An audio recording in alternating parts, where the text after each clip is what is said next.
Welcome. This is a new Full Moon TV episode, and I'm very excited about interviewing Stella Seaspirit today. She's a friend and mentor for me for quite some time, and the topic today is the moon and the witch. And Stella Seaspirit has her own blog where she posts articles about how to make crystal grit, things to do at equinox, but also things like how to become a witch in real life and how to find your dream job, life's purpose, or grow your business. She gives practical tips and inspirations to be a more confident, soul-connected, modern witch. So, first of all, thank you for having me. I'm very happy to be here. And well, maybe start by what's it like being a witch and how did you become a witch? Okay. Well, for me, I was just born naturally witchy, and I was lucky because my parents weren't very religious. I didn't have that indoctrination growing up, so they taught me how to meditate from a young age, and I learned candle rituals. My mom showed me, how to do things, and so I was just able to develop from there. And I think my mom just knew that I had this interest, and she would tell me what she knew from what she had observed her great-grandmother doing. And then when I was 14, I started really reading up and wanting to know more. So my mom gave me this tiny little book that was called Sorcery in the 70s. And it's got this white cat and this black candle, and it looks really good. So that was really exciting. And what happened is that I put it into a bookshelf and it went missing for 2 years. So it only came back when I was 16. And I think that's because I probably would have gotten up to a whole lot of mischief before that I was, ready. And then I just started really exploring and reading more books and trying to understand what I kind of felt within, because I hadn't had any guidance before other than like what I'd received out of my own intuition. So I tried to fit it into like categories and see, am I Wicca, am I this or that? And for me, shamanic practice was important, and the mixing of magic, that's why I call myself a hedge witch, because it's that combination of magic and shamanism. I just go with what feels right for me. And then later on, when I started going deeper into working with the elements and wanting to really get that, like a firmer grasp of what it feels like, what it is to work with air and fire, and on an everyday level, where am I seeing this around me? How can I experience this more on a grounded, practical way?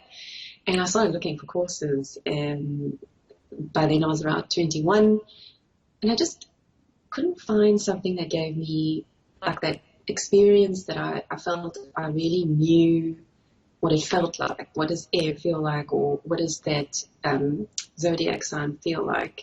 So basically what I did is I chatted to some people in the meditation group, and then the one lady said, why don't you just teach us? I'd love to know more, but I want to learn it from you. And I was like, okay.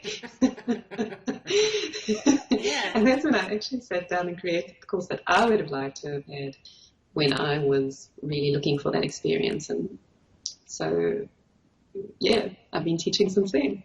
Okay. So you said like you started at 14 and your mom taught you a bit about it, but what were you looking for? Like, why did you want to explore witchy things like sensing the elements and the shamanic thing? What were you looking for? I think it was like a spiritual connection, because I always had that feeling that there was something greater than us, this larger intelligence that we were a part of. And how do you like experience that in a tangible way? I was just kind of searching for the meaning of what that is for me. I didn't resonate with the mainstream sort of stuff about what I had heard other people being told, like my friends and things. It just didn't work for me. So I think working with meditation, that I had the guidance from my spirit guides, and just sitting out in nature and wondering, when you hear the movement of the breeze through the leaves and the heat from the sun and those types of things, and wanting to get into that rhythmic flow, like when you're just in that peaceful state all the time, it's easy when you're in nature to do that, but how do you keep that when you're, well, in my case, I was going to school, and how do you stay calm and centered in that chaos, especially during high school? This reminds me of like a quote I found from you that made me decide to work with you.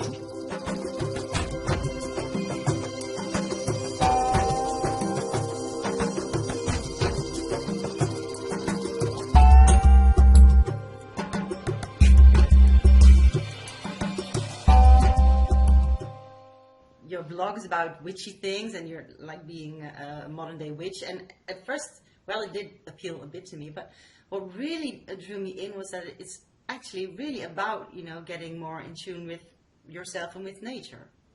And like Yes. finding that, not just on the altar or in the forest, but taking it with you wherever you go. So tell us about that. How can people do that? Yeah. It might be longer than this interview, but I'll try and put it in a nutshell. Give some pointers or give some view on that. I know you can't teach people how to do that in 1 minute. Sure. Okay. I think the first thing is to really calm your mind so that you can get into that quiet state so you can actually hear your inner guidance. Because we've got so much distraction these days, we've got the internet, our emails always going, Facebook notifications, you name it. There's always this noise coming from outside of ourselves, and it's demanding our attention all the time. So the first thing is to be able to calm and center yourself.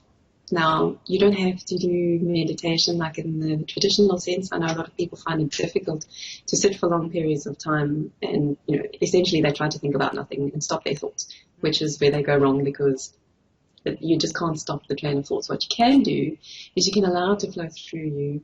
And I always say it's like a cork, and you just watch it like bobbing along and it goes out the other side. So moving meditation, like exercising or walking outside or anything like that works, because as long as you're focused on whatever it is that you're doing, that takes your attention fully to that moment. At present moment, you reach that sort of centered stillness where you can actually hear your own thoughts, and you sort of question, wow, do I really feel that way about this topic, or why am I thinking that? So at least you become more aware of this constant stream of thoughts. So that's the first thing. And then the second thing is reacting to other people, especially in the work environment. And people push your buttons, and then there's this politics and arguments and that sort of thing. And I think if you are aware of how you're feeling, and then you question the thoughts that are going through your mind, and you can say, why am I feeling this way? Was it something so-and-so said that triggered it within me? And you can just remove yourself from just being on autopilot and responding to whatever's going on around you, flying off the handle. Yeah. So, but how's the connection with the spiritual then, or what is the spiritual for you? Well, for me, I work directly with source energy. I see that as like this great cosmic energy, and I would say like the spirit helpers that I work with, I would consider them aspects of myself, in various multidimensional planes of existence. So you've got a different perspective really coming at you all the time, but it's not something separate from you, it's all within. So I don't worship anything per se, but I definitely would say I have an appreciation and a reverence for life, and I really feel that life force flowing through me and around me, and I like to acknowledge that within other people. Yeah. That's really cool. Like, that's also something I find, because I've been following you like for years. I think I found you in like the Goddess Circle, Leonie Johnson. And what I always found fascinating is that you make, you talk about really grounded things and simple things, but then you also say like, oh, I just consider them, other aspects of me, like on other multidimensional planes. And I'm like, what is she on about? Like, and you have also, blogs about fairies and that sort of thing. And then I think that's so fascinating. Like, how does that come together for you? I think for me, it's because it's such a part of me. It's who I am. So I don't separate myself from spirit. It's like this. just this extension of me. And I think it's just based on my personal experience and how I've sort of perceived the world and whatever has happened in terms of my little magical experiments that I've done.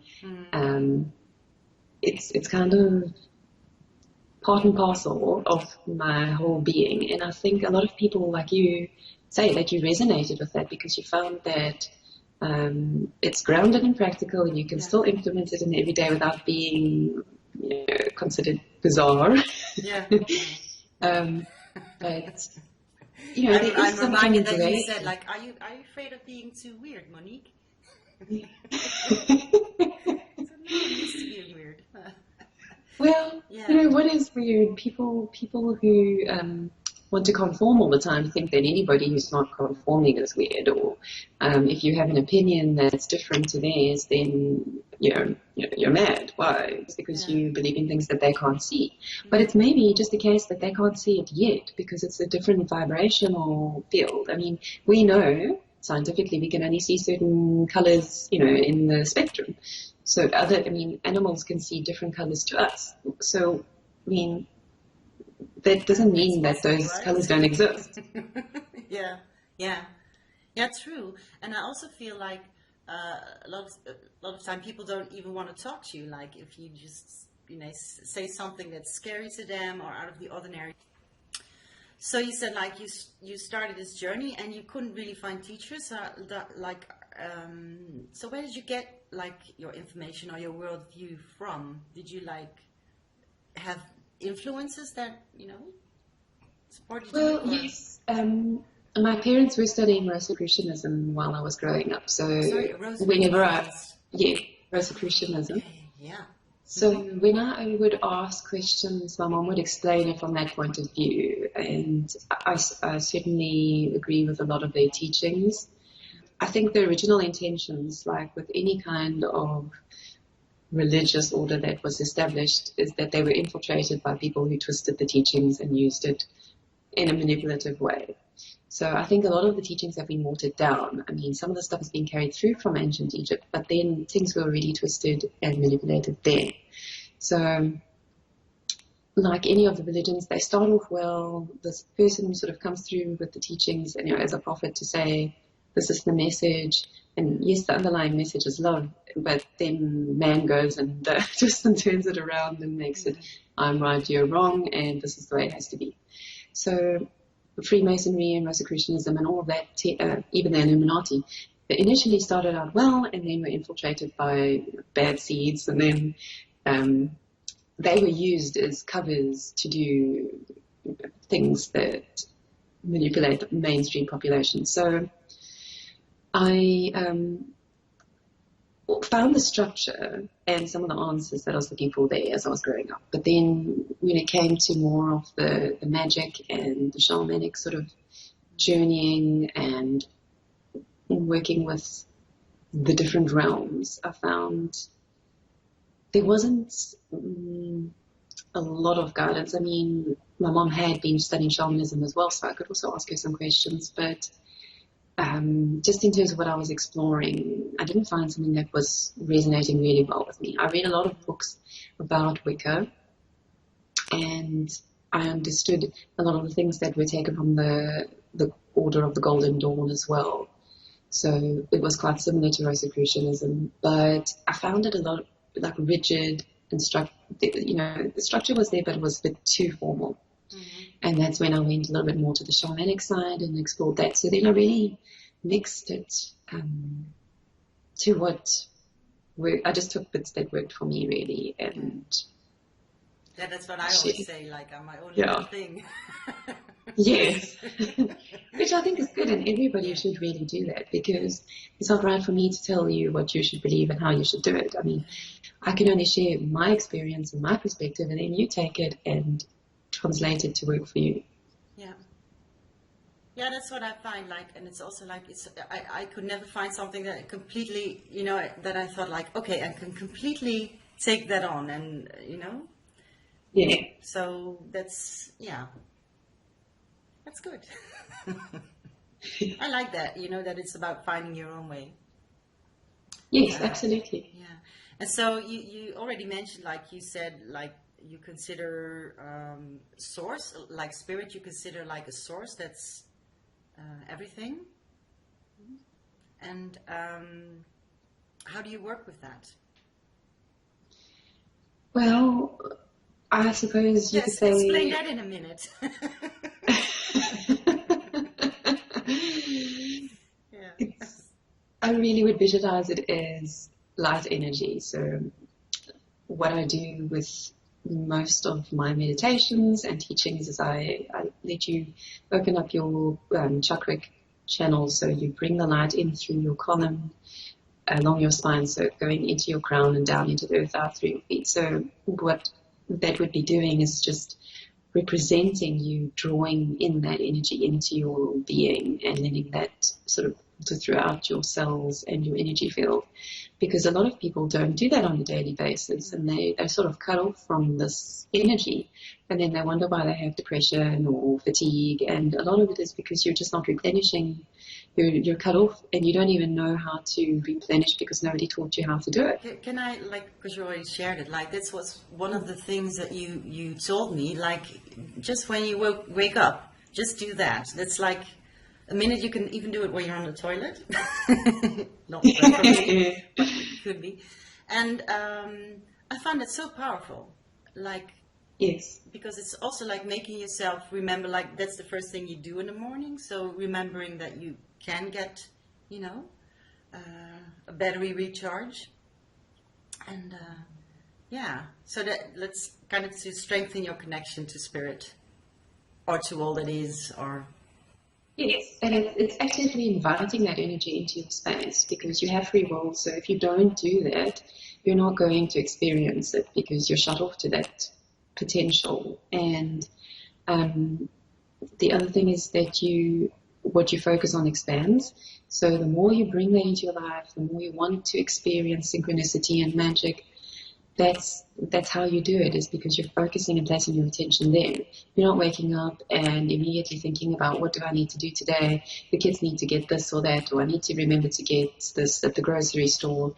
And already your identity and everything becomes associated with what you need to do instead of just being who you are in the first place. yeah, it's really like a nice, quick, practical thing to fit in, because that's also something that I think your work, you know, focuses on a lot. That it's like how to become a witch in real life, but also like how to fit it in, like in really small chunks, or you know, Yes, considering because the obviously, practical stuff.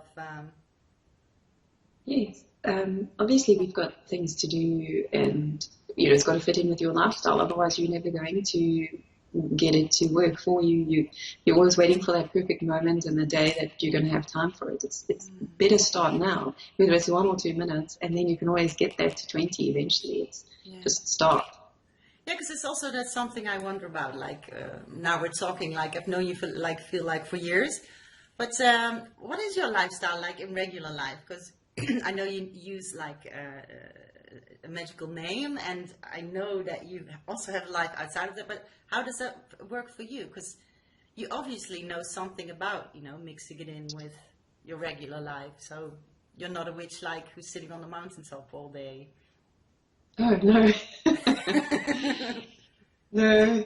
You see, that's the thing. It's very easy to be spiritual when you're sitting on a mountaintop with nobody else around you to push your buttons and, make you angry about something or sad or, to have any kind of emotional response. So the real test comes into how you carry that forward in your day-to-day life. And, sometimes somebody will trigger you in the grocery store in the queue. Maybe they'll push in. How do you respond? Can you find the humor in it?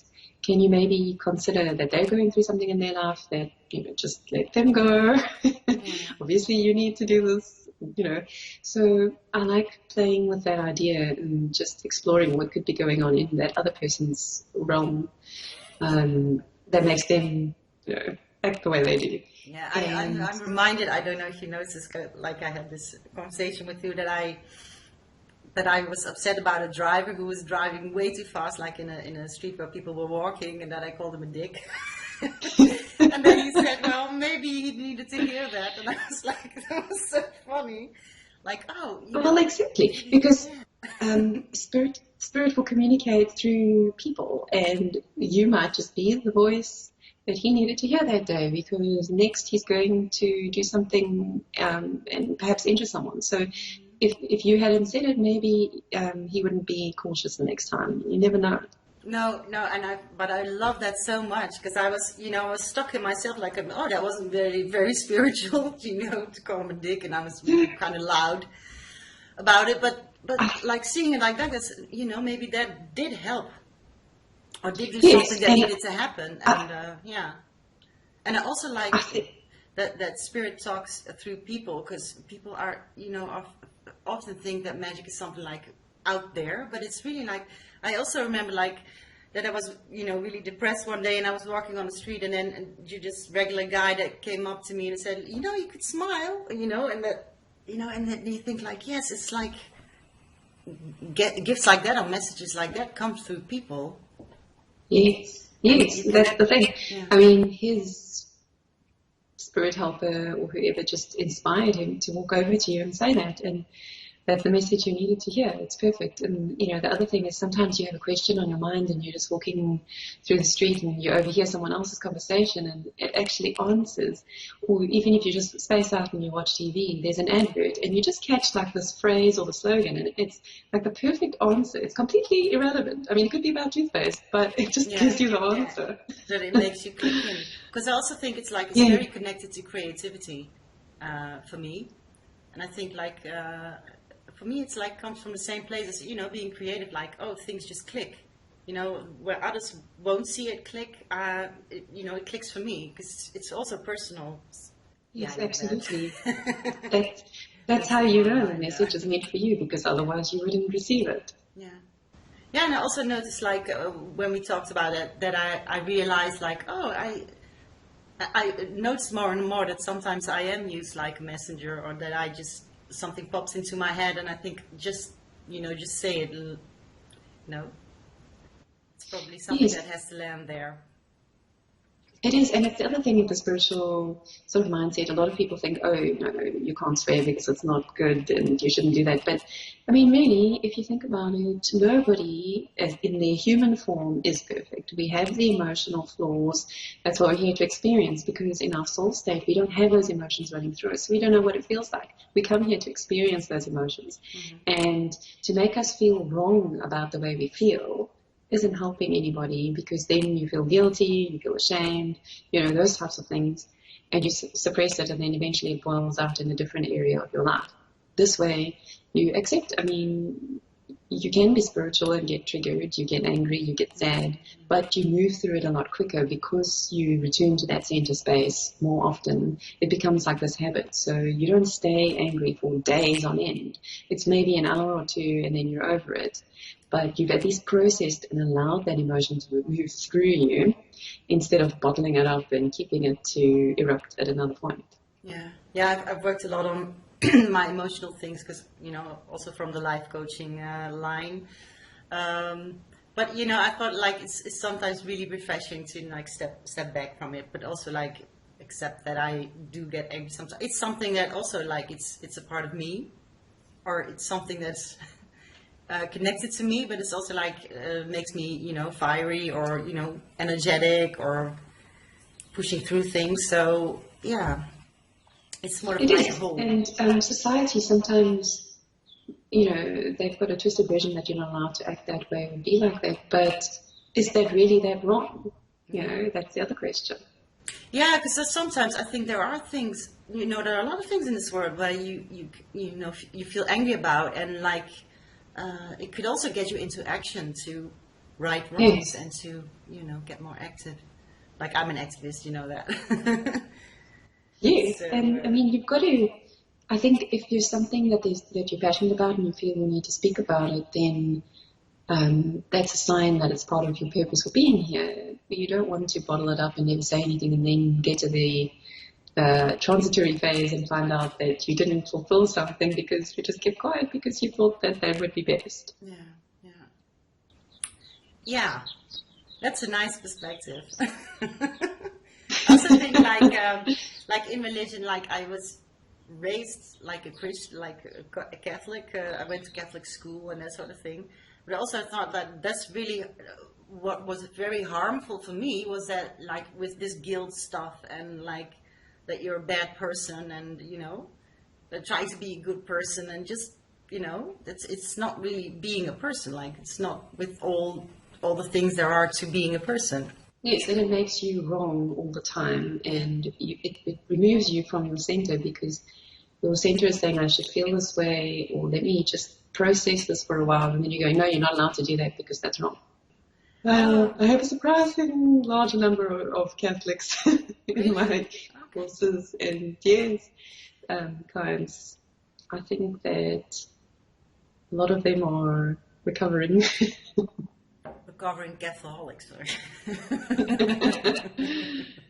Oh, I wasn't a Catholic for a long time, but I've always, like you, I've always been interested in like religion or meaning or feeling like there's, well, I was very alone, I think also like very serious in a sort of way when I was a little girl. So looking for, like I was at Catholic school and it was very comforting to know like, oh, there's this God in the sky, it's sort of like a big dad, So I was looking for comfort there and kind of lost that after the Catholic school. But, it's kind of something that's always been with me, like interested in religion, spiritual things, psychology.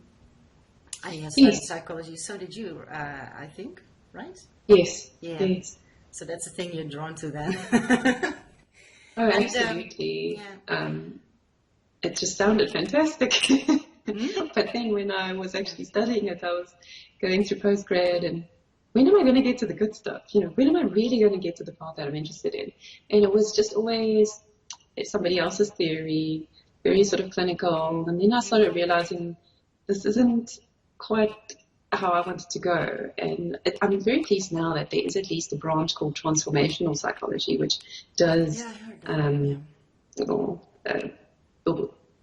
consider like more of a spiritual aspect and things like that. But I think they've still got a while to go.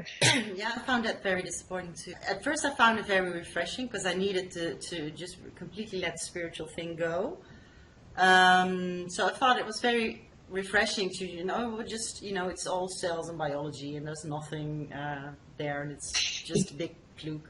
It was very depressive outlook on life, I think, in psychology. And so I really needed to go to the spiritual to find that, you can transform things and you can really grow.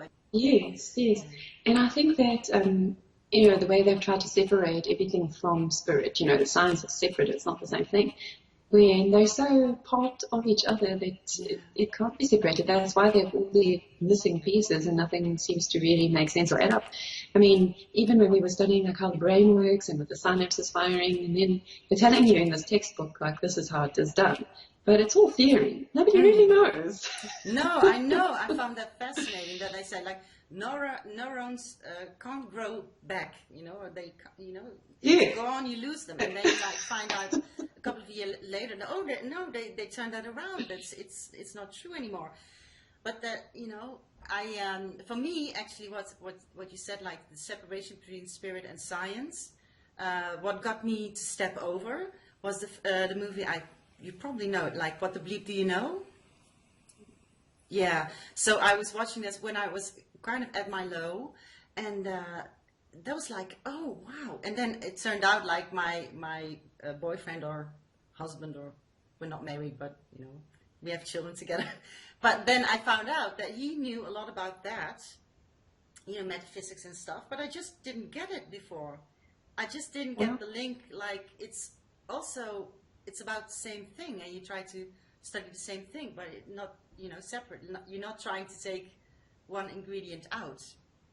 So I think that's very powerful to get it back together. And I really think that in the last few years we've come a long way in terms of science and metaphysics and what the sort of quantum theorists are discovering and saying. Mm-hmm. Yeah, but I don't know anymore because I'm not connected to that world but I still wonder if the mainstream science is picking up on it already or not. Yeah, do you I know? think that the people know, but they don't want to say anything because they get persecuted and their careers are trashed, and they're not teaching it in schools. They know that what they're teaching is not correct, but they're not changing it. No. So that's the sad part. But I think eventually it's going to change. Yeah. It has to. I mean, the kids are coming through these days that they're just sort of sitting in the classrooms and saying, that's not how it works. Yeah. And the teacher's sort of dumbfounded. So Yeah, you that's can't not really easy. calm them. No. No, because I do notice, like, when I am drawn to some spiritual teacher, they're almost always had a scientific training, and very often they are psychologists. And last full moon TV, I talked to someone who was a priestess of Avalon, and she was a biologist, you know, and that's sort of like, so, yeah, that's so. But when you step out of that, or when you try to bring this, what you do on the spiritual side, into your being a scientist, then you're just, you know, they just throw you out, like, you know. And I found it so fascinating, because I've been struggling with this for a very long time, because I tried to, like, there was my life, you know, until I had a complete breakdown. I really wanted to be like a researcher from this perspective of, you know, figuring out what's real, what does reality look like, and how can we have a better experience here on Earth. And that's not what scientific research is all about, and that was very, very disappointing to me. So Yes. yeah. So you got connection there, eh? Definitely. So what do you think your work can do? Like, how can we change that? Because I know you say things like, well, let's kick the old paradigm in the nards, you know? So what do you see, what can we do to, you know, also, like, I'm a mother for my daughters. I don't want them to be like the weirdos in schoolyard, but I really want to learn them, you know, connection to nature and to themselves, and hear their own intuition, that sort of stuff. So what can we do? Well, I think, like you say, when you teach people to connect more with their inner guidance, that they hear that inner still voice within, it will guide you to question what's going on around you, what people are telling you that, you know, I don't think that makes sense. Maybe there's something more to the story, or you just start seeking your own answers. I think people are going to be less and less likely to just take what they're being told as this is how it is, and, you know, take it or leave it. Yeah. People, they have that unease, they're not feeling fulfilled with whatever they are being handed. So what it really does is, when you start connecting with your intuition and opening up to the different possibilities, and just even a little bit, and allowing that sort of the connection with nature and the natural cycles to come through you, then you break out of that sort of programming. Because in the meantime, what you have is people going to work, coming home, doing a couple of routine things, sitting down and checking out in front of the TV or the computer, and then they're not thinking about what's going on around them, or they just sort of try and check out of the life that they're living. This way, when you're more conscious and aware, you can think, well, why am I doing this? I'm not happy. I don't want to do this anymore. Or that doesn't make sense. I'm going to look for different answers. And then you have that awakening as such, where people start moving beyond what everybody else would prefer them to believe. Yeah.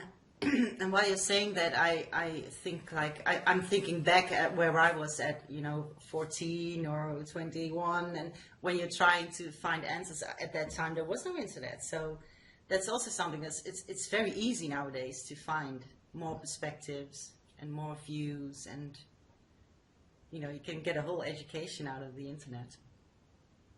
Oh, absolutely. Yeah.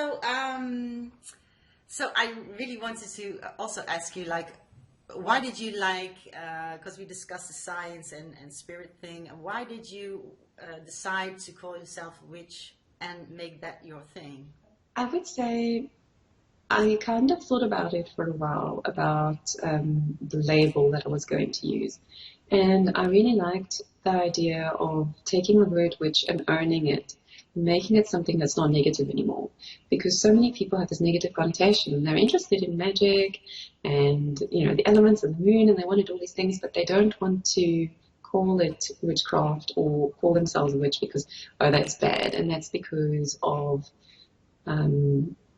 historically, when the patriarchal system took over, they demonized witches and made everything, a mockery, and they made them green and ugly. And I think I wanted to portray witch in a positive light, and I wanted to show them that it's not something that is only available in fantasy novels or in Hollywood films. You can really be a modern witch, and you can live that way. And I'm wanting to show people how, because I managed to do it, and I'm sharing what I learned with the people, basically. Yeah, I find it fascinating because I've been thinking about that a lot, because I read a book about like 10 years ago, a journalist in Holland. She is also a cultural anthropologist, and she studied, she went to witchcraft, to see what it's like, and then she turned into a witch, and then she called herself a witch, Hex van Suzanne Smith. And then I think it stuck to her, and I got a sense that she didn't like it, like it's a label you can't get rid of anymore. And that really made me think, do I want that label? Because it's also a cursing word, or it's not a name like a medicine woman or wise woman, but it's the cursing word. So why would you want to use that? Because it's so negative, and also it might scare people away who would really want to explore the materials but are scared of the word. So could you say why you disagree with me on that one? I think the reason why it was turned into a swear word is the fastest way to get people to stop paying attention to those teachings and stop going to those people for advice is to make them fearful of it. So they made witches out to be insane or evil and doing bad things, because then you're not going to go there, and we'll be able to run you like robots and sheep, because nobody's going to tell you anything different. Because I think also, with one of the visuals, I came up with the acronym for witch, and it's wise, inspired, timeless, centered, and happy. And to me, that is what witch really would portray, because you're wise to the workings of the world.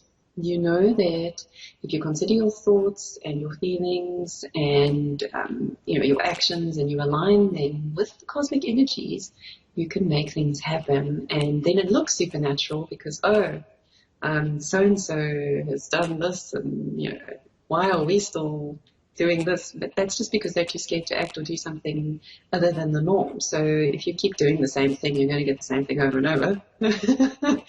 So witches would dare to do something different and stand out from the crowd. And then the inspired part is really just letting that creative life force energy flow through you and acting on those synchronicities and the messages you receive, and trusting as well. Because a lot of the time you're working with things that you can't see yet, and you just sort of believe that it's going to happen. I mean, when you set out to create a business, you don't know if it's going to take off or how things are going to unfold. You might think you're going to start doing one thing, and then you completely turn around and you do something else. But the point is that you started and you're willing to explore before you have the end sort of picture. And with working with the craft, a lot of that is you have the idea in mind of where you'd like to be and what you wanted to work toward. You don't know how it's going to turn out, but you're brave enough to take those steps.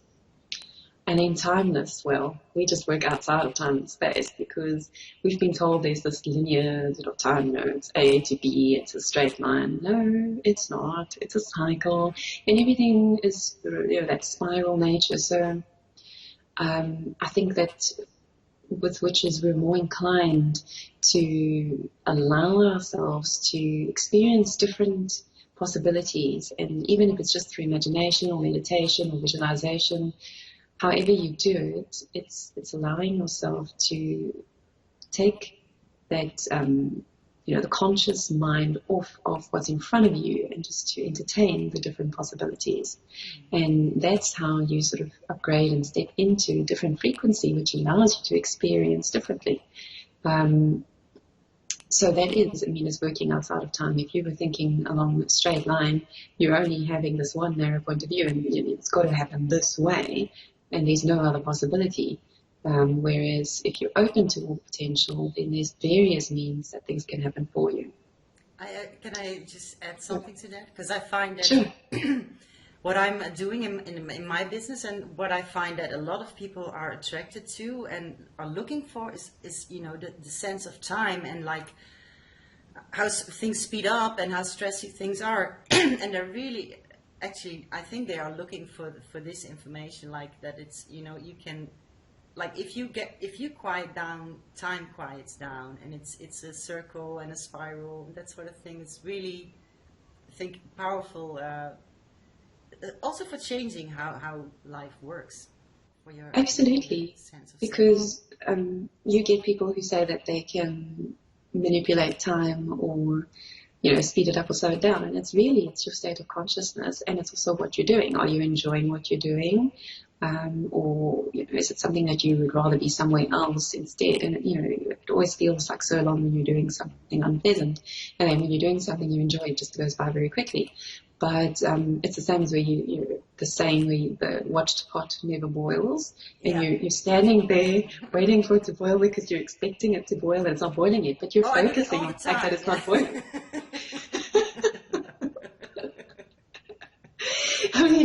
Have you noticed when you put something in the microwave for 2 minutes, how long are those 2 minutes? Yeah, they're long. Like with the dentist, like how long are minutes at the dentist? Yeah. Exactly. So it really is your state of vibration and your consciousness and what you're thinking and feeling at the time that makes it, sometimes you can do something for hours on end and it doesn't feel like any time's gone by. So, it just goes to show you that, time, as we've been told by the clock, doesn't really exist. And, I think that's where people are feeling it now, because they're like on this hamster wheel, going to work, coming back, doing the same old thing, and it's like, this isn't working for me. I'm not feeling fulfilled. This can't just be life. Life's got to be, there's more meaning to this. And I think that's also why you see so many people becoming entrepreneurs now and stepping out of the normal, 9-to-5 type of frame, because they've realized they're kind of slaves. Like, we go to work and we get the paycheck and that's it. Yeah, that's they why want to bring.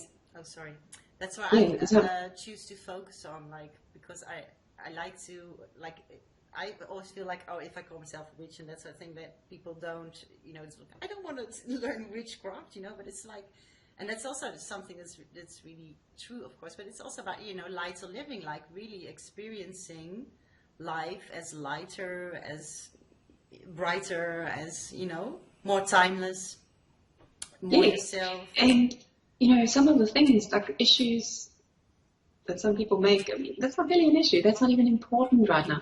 In 5 years' time, is this even going to be something I'm going to think about? People sometimes make drama about the tiniest things, and it's not even important.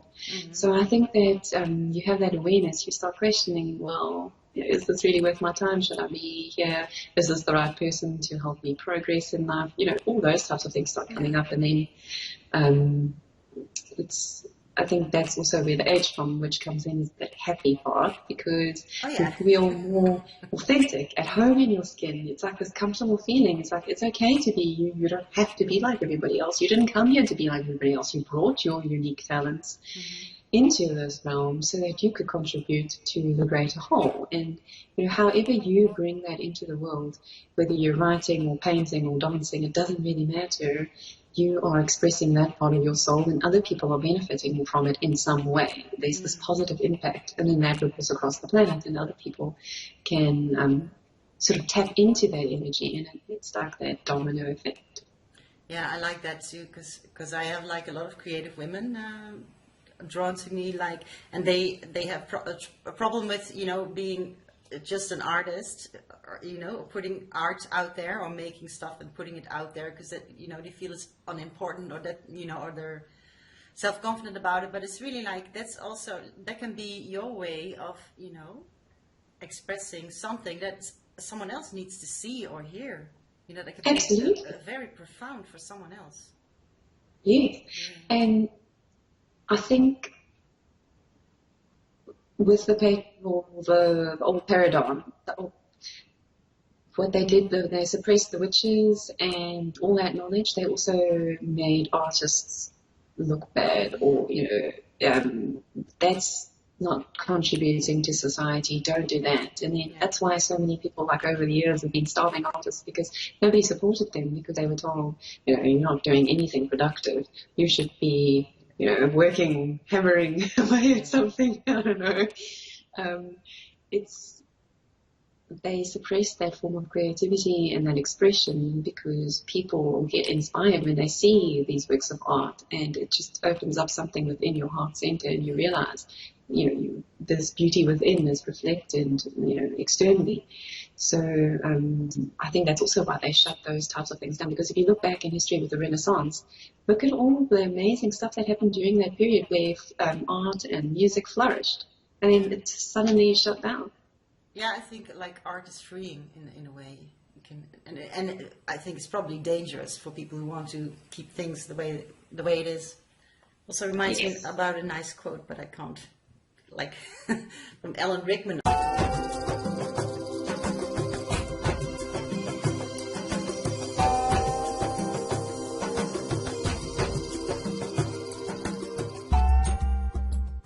It shuts down in a person, actually.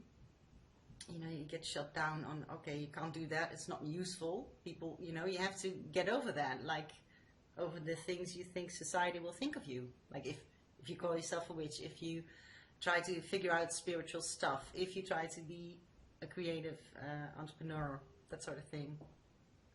Yes. I like the parallel you put there. Yes. Yeah. You have to ask yourself, why don't they want me to explore this? Why don't they want me to do this? So why are they so scared? Yeah. So how do you see that? So why is there this old thing? Like, is it something that's being, like, I always wonder, like, is it something that's being kept up by people, like, who benefits from this, or is it just like a system that, you know, grew into place and that it's sort of sustaining itself, and it's not really being controlled by anybody, but it's just a system that's, you know, stuck? How do you see that? Well, you know the saying, the rich get richer and the poor get poorer. Yeah. So I think it's a case of the wealthy being able to maintain control, and they have a slave race who's just doing everything because they're being told that that's what you should want and that's what you should do. Without the creative and the free thinking, then what do you have? People who just robotically go through life and they don't really get any fulfillment or growth out of it. It's you know, this emptiness. Yeah. So I definitely do think there are people that are benefiting from it, and they've been putting this in. I mean, this has been playing out for thousands of years. It's not something that's been, you know, recent. It's so ingrained in our society that we don't even realize that these thoughts are pretty much unnatural. Oh yeah, they kind of tie in like with survival instincts, like, you know, how can I survive? How can I make a living? How can I, you know, of being too involved in worrying about how I can make a living. That you see my cat here. It's that you're not freed up, like, you know, Maslow, if you're you know, study psychology, like if you can't meet your basic needs, then you can't you can't free yourself up to get to the higher stuff, like free thinking and creativity and stuff. Right. But how do you think, like, how is it going to change? Is it going to change? Like, is there hope? Stella, is there definitely. hope? Of course there's hope. Hope springs eternal. Yeah. And the reason why is because we've had some amazing people that came in over time who have opened up our thinking. I mean, they were suppressed, some were killed, and they still managed to get their work out there just enough for other people to be able to read it or experience it in some way that triggered their thought, and then they shared it and so on. So everybody's now being able to process it over the last few generations, and I think the newer generations coming in are a lot more tuned to their inner guidance. They're not relying as heavily on society to tell them what is right and what they need to do. I mean, you can just see that in the way a lot of the teenagers are rebelling, and the structure of the school system, that it's not currently working. I mean, it's just not working. And the reason why is because it doesn't match the consciousness that's coming through anymore. So I think that it's really a case of perception and consciousness that's going to create that shift, because more and more people are going to start seeing things a different way. They're going to want different things, and it's just going to become that sort of critical mass where you just hit that point and the hologram has to collapse. Yeah, I always hope so. But I do find it, sometimes I find it confusing, because I also find that a lot of people who are not benefiting from the way things are, but just they are very fierce in protecting it. Like, they don't want to hear anything else. They don't want to expand their horizon, just call you a fluke, or, So, but yeah, that's probably older people. It's probably... Yeah. But underlying that is their fear, because they don't know anything else other than that. And if that's removed, then where are they? What's left? They've got nothing.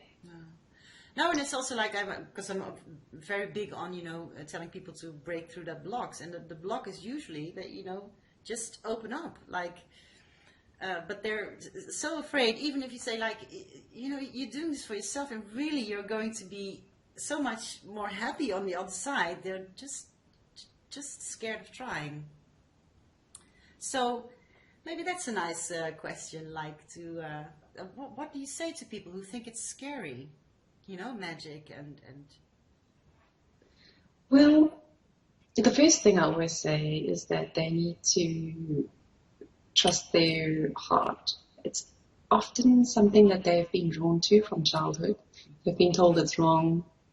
And they carry it throughout adulthood, and then they still haven't explored it. And then finally they come to my website and say, hey, I want to expand this part of myself now. So I think that if it feels good and natural for you, then it can't be that wrong. I mean, inherently, if it doesn't feel right, it doesn't feel good, there's something off. But if it feels comfortable and something that you want to explore, then by all means do it. And there's a lot of fear around it, like, oh, if you open up to this, this is going to happen to you, and all these weird spirits and stuff are going to start contacting you, and you're going to open up all kinds of things. But that's put in place to keep you from exploring. It's trying to prevent you from questioning, because you're too scared to open up, because bad stuff will happen to you. You're never going to open up, and then you're never going to.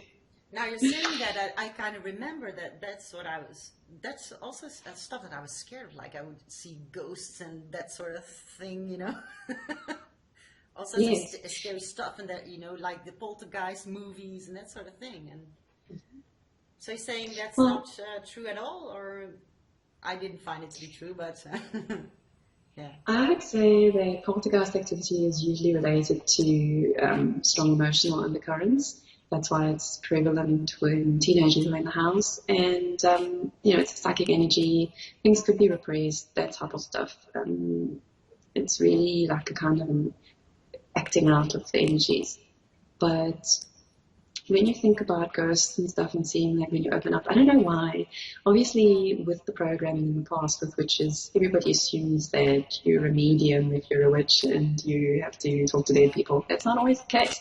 You have different talents. You may work really well with herbs, and you may really work well with crystals, or you might talk to dead people. That's different talents that come through with what you do. You don't necessarily mean if you open up and become a witch, now you're going to be doing all the stuff. Yeah. And I think that what can happen is you might experience more psychic activity because you are entertaining the possibilities that there is more to what is just in the physical around you. And when you raise your vibration, you also increase your level of light. So the astrals see this light and are drawn to it. But if you know how to shield yourself and protect yourself from these types of things, you're fine, because first of all, when your vibration is high, they have to raise their vibration to meet you at that same level, or they have to leave your space. They cannot exist in the same space as you. Basically, if you entered in a state of fear, you are attracting things that are going to scare you because you're coming from that vibration of fear. So, as they say, the only thing to fear is fear itself.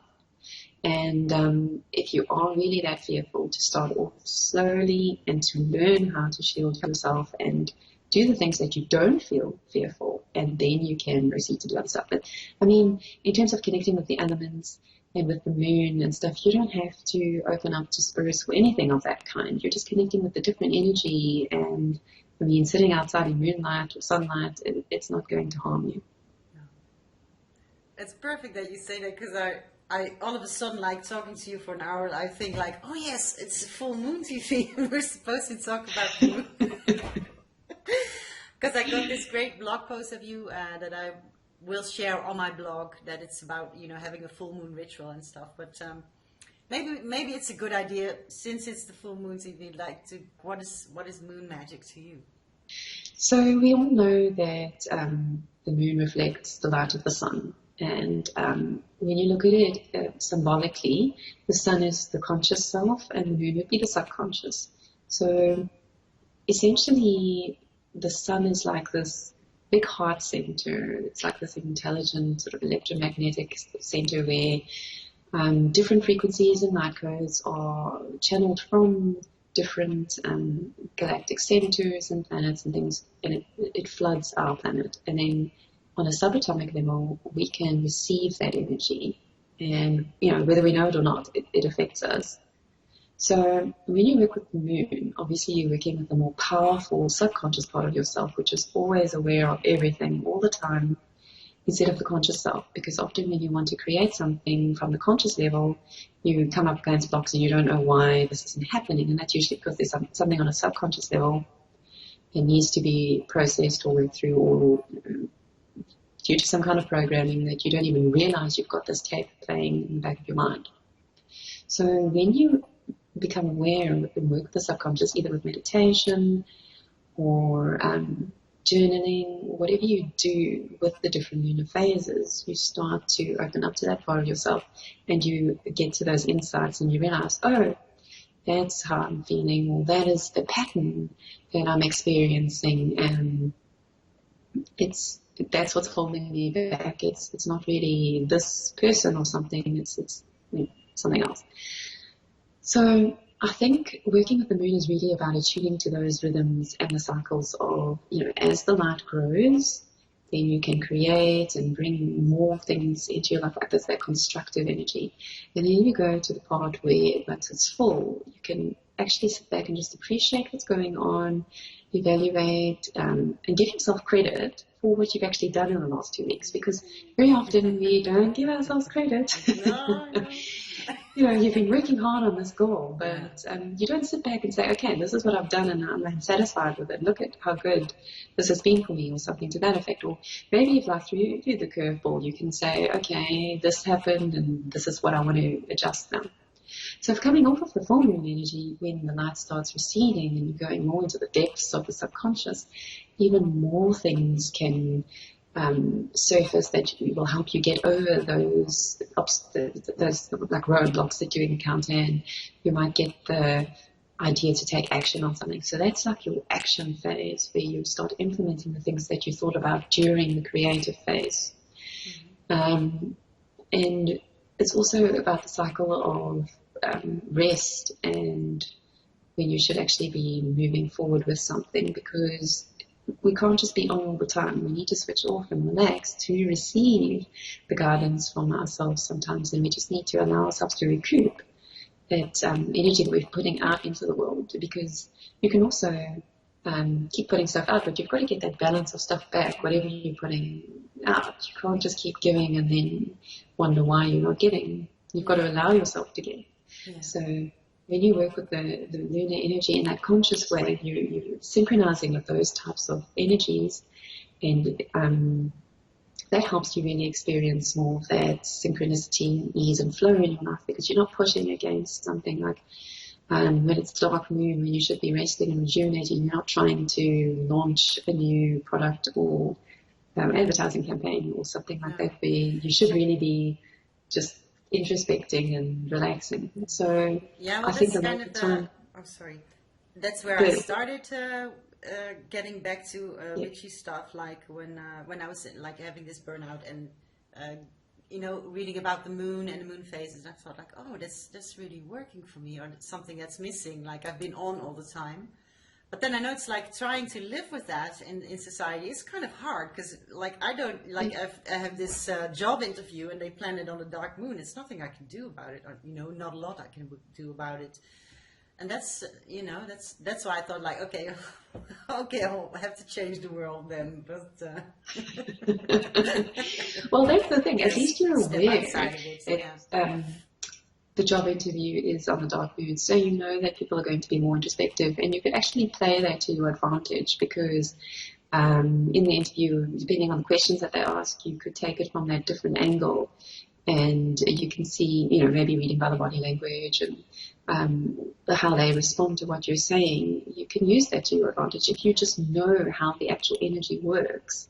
Going in maybe that you want to be more inspired and hyped up and hopefully motivate these people, you might not get such a good interview because they're feeling, we need a break, and you're like, sorry. Yeah, that's so cool. That's something I really appreciate about your work and your take on things, that you always know how to work with things. Like if you have this knowledge, and that's the stuff I really like about your work, because a lot of people who are out there teaching witchy things are like, you have to do it like this, and you have to do this candle and this prop, and you're not like this is the knowledge and this is reality as it is now, and this is how you can work with it. So I just really love that. So yes. Yeah, I mean, it doesn't help you if you can't adapt it to fit in your everyday circumstance. Then it's just applying Can I yourself. ask that, like, is this all you do? Like, is this your real job, or do you do other things on the side as well? No, this is my full-time. And so how long have you been doing this? I know you've been blogging like for 5 years or something, right? Yes, I brought my stuff online in 2010. So I was doing part-time for the first 2 years. I was still working, and then I started to get tired of it. I realized, when I first started working, that I was unemployable. I didn't really like taking orders from authority. It wasn't my thing, and I had my own ideas about how stuff should be done. I just felt like the procedures, it could be done in a better way. Why must I do it this way? So I had issues with that, and I liked the prospect of being my own boss. Yeah, I do. Yes, I knew I wouldn't be able to sustain it for a very long time, because it was, when people say soul sucking, it was just being there, chained to your desk and the fluorescent lighting. It was killing me. Yeah, it's kind of funny. Like I mentioned, like you were the first friend I made on the Goddess Circle, and it's probably also because of your name. Like, okay, the picture and the name. Like, okay, Stella Seaspirit. So that's your magical name, right? Right. And so what does it mean? Because it's maybe something people wonder. Yes, well, I think a lot of the time with magical names, it can be made to match numerologically with your life path number. So I was actually teaching that in my course, like how people could select their name and something of interest to them that maybe they resonated really well with. So for me, I work very much with the starry energies and the constellations, and Stella was just this natural, starlight kind of thing. I love that. That's my thing. Mm-hmm. And then the sea spirit part actually came because I just adore the ocean and mermaids and all that type of stuff. So sea spirit is actually another name for kelp. And kelp has got a lot of healing properties. It's a sort of seaweed, right? Right. Yeah. So I wanted to bring that in because I think a lot of healing work through my words, it's not so much that I'm physically doing healing on someone, but just stuff that I say on a vibrational level that resonates with people, that just heals certain aspects within them. And I wanted to bring the healing and the stories together. So, of course, things with psychology and Neptune and the depths of water, all of those things sort of came into it. And then when I worked out the numerology, it fit perfectly with my life path, which is a 5, which is all about transformation. And that's what I just adore. I see the transformation in my clients and my students and the results that they get and how just a shift in perspective transforms everything for them. So that's just my total joy in life, and that's how it came about. Yeah, cool, eh? Yeah. So, how can people work with you? One is in the group program, which is a sparkling witch coven, which I created because there are so very few places that witches can go to get quality training. It's customized to their needs, and so there is weekly, bi-weekly download packets of the new and the full moon, and then there's also that core training that I'll give you, so you can get to know the elements and the stars and the moon, like on different levels, and you can really experience that because I give you meditations that brings the energy into your personal frame of reference.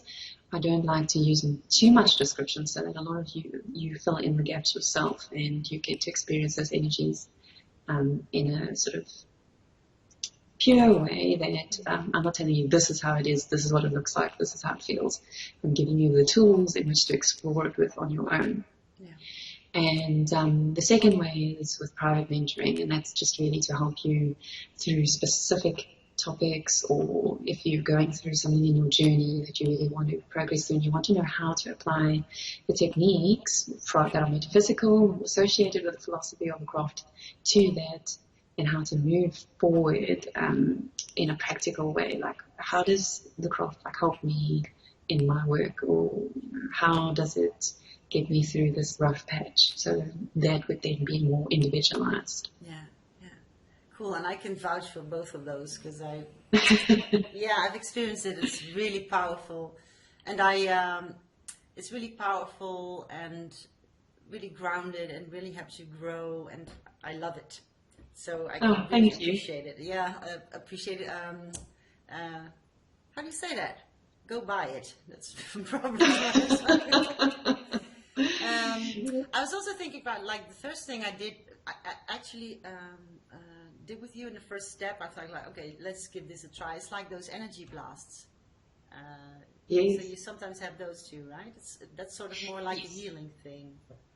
Yes, that is working with a very special set of crystals that I have. They were charged in the Pyramid of Giza. And there's a whole write-up on my site about it, so I won't go into too much detail. But basically, I use your birth chart. It's like a spirit GPS, so I can find and locate your DNA anywhere, no matter where you are. The energies are then sent through the crystal grid to you. And I do those at specific times of the year, the equinox or the solstice. And sometimes there's like these portals, like 11/11 that's coming up. And those are days where we can receive the higher frequencies that are, flooding the planet at this time. And it gives you that shift in consciousness. It might awaken dormant talents within your DNA, all kinds of things that I've heard happen for people. Sometimes they've been wanting to write a book and they get stuck, and then they just suddenly have the idea and they start going, or they get this inspiration and they go and they do something else.